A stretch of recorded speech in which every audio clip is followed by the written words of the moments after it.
வாங்கம்மா. வீட்டுக்காரர் என்னமா பண்றாரு? விளக்கு மாதிரி பின்றாரு. சரியா வாயா? பின்னட்டும் பின்னட்டும்.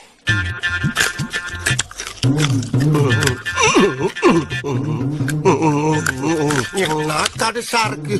ஆஸ்பத்திரி ரொட்டி எல்லாம் இப்படித்தான் இருக்கும் போல் இருக்கு. என்னம்மா தேடுறீங்க? எங்கேயும் வாயில வச்சத காணோம். தின்னுட்டேனம்மா. தின்னுட்டியா? மாடு மாடு மோட்டுக்கு பிறந்த மாடு. ஏம்மா தின்றதுக்கு அது என்ன குச்சி மிட்டாயா அது? அப்ப அது இல்லையா? ஐயோ தர்மாமீட்டரியா அது? அப்படின்னா ஜோரா இருக்கான்னு பாக்குறதுயா மூதேவி? ஜோரா இருக்கான்னு பாக்குறதா? அதான் டேஸ்டே இல்லாம மார்பிள் கல்ல தின்ன மாதிரி இருந்துச்சா?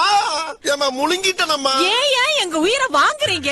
ஏமா ஒரு பேஷண்டோட வாயில கொண்டாந்து ஏதாச்சும் வைக்கிறப்ப என்ன ஏதுன்னு சொல்றது இல்லையாமா? நீங்க சீக்கிரம் ஒரு மாத்து மருந்து கொடுங்கம்மா. லாக் ஆயிரப்போ. அதெல்லாம் ஒண்ணு ஆகாது. தைரியமா இரு. இதை தின்னு தொலைச்சிடாத. வாயை தர.